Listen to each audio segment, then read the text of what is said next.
नमस्कार, इशारों इशारों में आपका स्वागत है। मैं हूं संकेत उपाध्याय। लखनऊ में एक नया मॉल आया। मॉल जब आता है तो अमूमन मन में क्या आता है कि चलो आए, देख के आएँ। और फिर उसके बारे में अगर ये पता चल जाए कि 2000 करोड़ में बना हुआ मॉल, एशिया का सबसे बड़ा मॉल, वो भी लखनऊ में, तो एक उत्सुकता जगती है ना।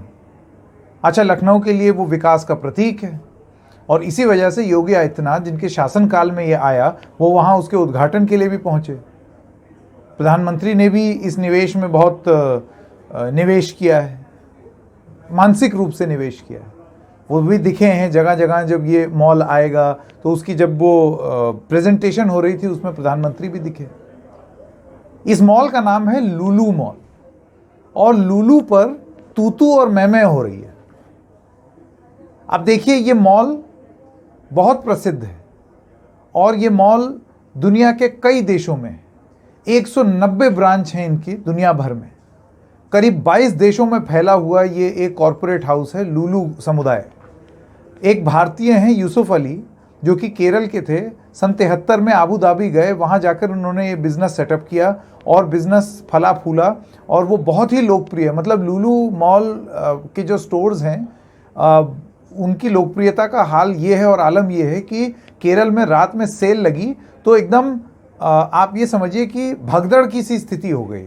सीढ़ी पर 1 इंच पैर रखने की जगह नहीं थी, इतना लोकप्रिय।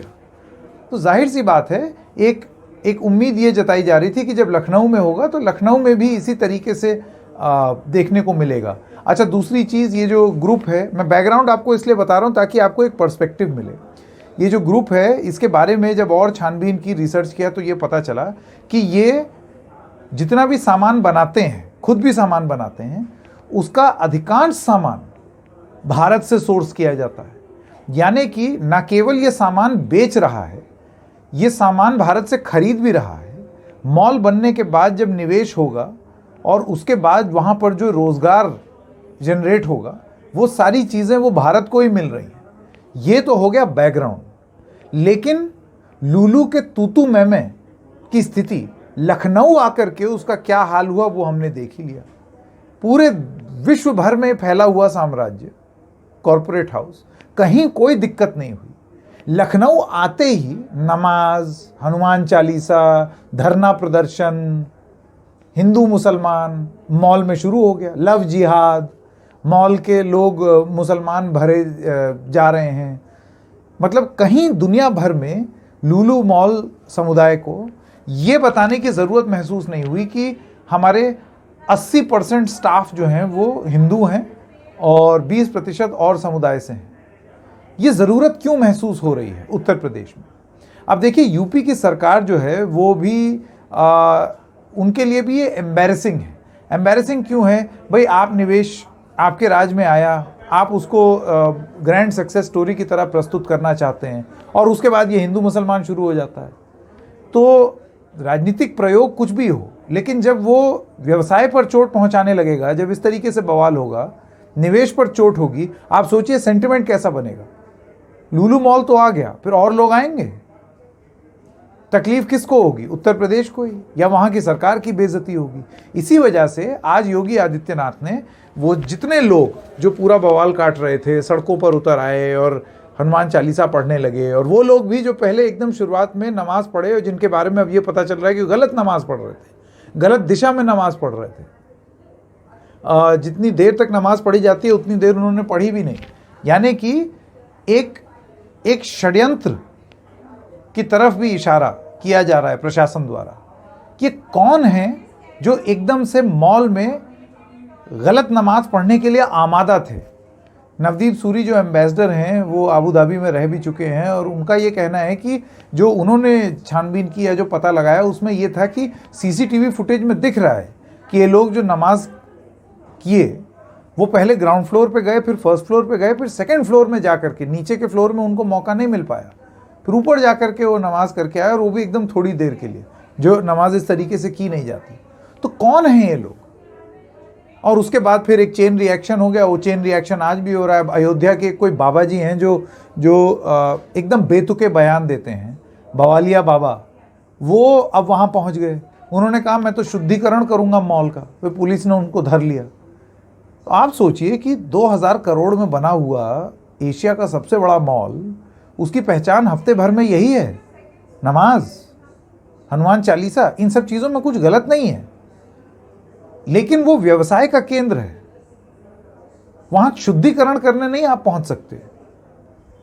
और अगर ये सब हो रहा है तो इसके पीछे की वजह क्या है और षड्यंत्र क्या है?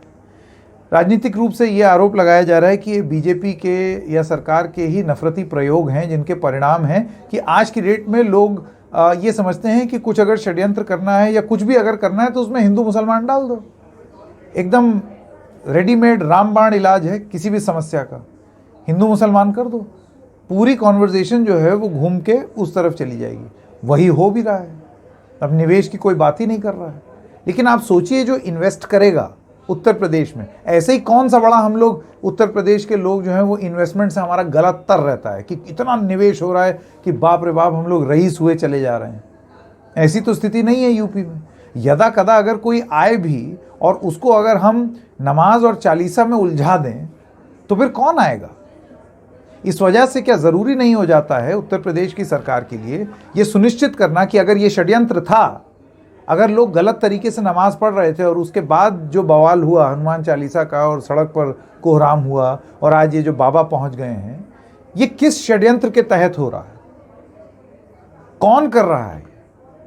राजनीतिक संरक्षण की वजह से हो रहा है या कोई कॉर्पोरेट राइवलरी की वजह से हो रहा है? लखनऊ में इस बारे में भी बात बहुत सारी हो रही है कि और मॉल वाले जो हैं वो थोड़े से भयभीत महसूस किए कि इतना बड़ा मॉल आ गया, हम कहाँ जाएंगे। तो ये वाला एक एंगल भी है। जो भी है, उत्तर प्रदेश की सरकार के लिए और योगी आदित्यनाथ के लिए अगर वो कहते हैं कि उनका इन लोगों से कोई लेना देना नहीं है और सख्त कार्रवाई हो, तो क्या ये ज़रूरी नहीं हो जाता है सुनिश्चित करना कि वो जो षड्यंत्र है उसका पता लगाया जा सके कि ये साजिश लुलू में तूतू मैमे की ये जो साजिश है ये किसने रची? क्योंकि अगर इसको पता नहीं लगाया गया और इसको रोका नहीं गया तुरंत, इसको ये सोच करके मत ऐसे सोच लीजिए अरे ऐसे ही मॉल में कुछ हैं, लफंडरगिरी कर रहे हैं, नहीं।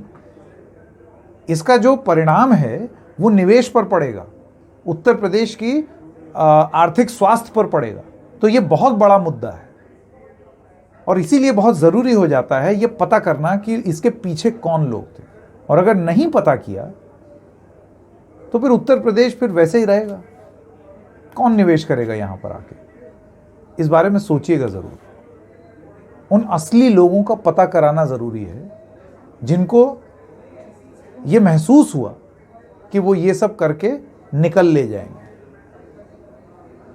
तो ये बहुत ज़रूरी हो जाता है योगी आदित्यनाथ सरकार के लिए कि चाहे वो कोई भगवा पहने हुए बाबा हों या कुछ और लोग हों जो प्रदर्शन कर रहे हों हिंदू महासभा या किसी और सभा के, या फिर वो कोई नमाजी हों, षड्यंत्र का पता करिए, वरना आरोप ये लगेंगे कि कानून व्यवस्था आपके हाथ में है और आपकी नाक के नीचे निवेश पर चोट हो रही है। तो इशारों में आज इतना ही। हम फिर मिलेंगे किसी और मुद्दे के साथ। तब तक के लिए नमस्कार।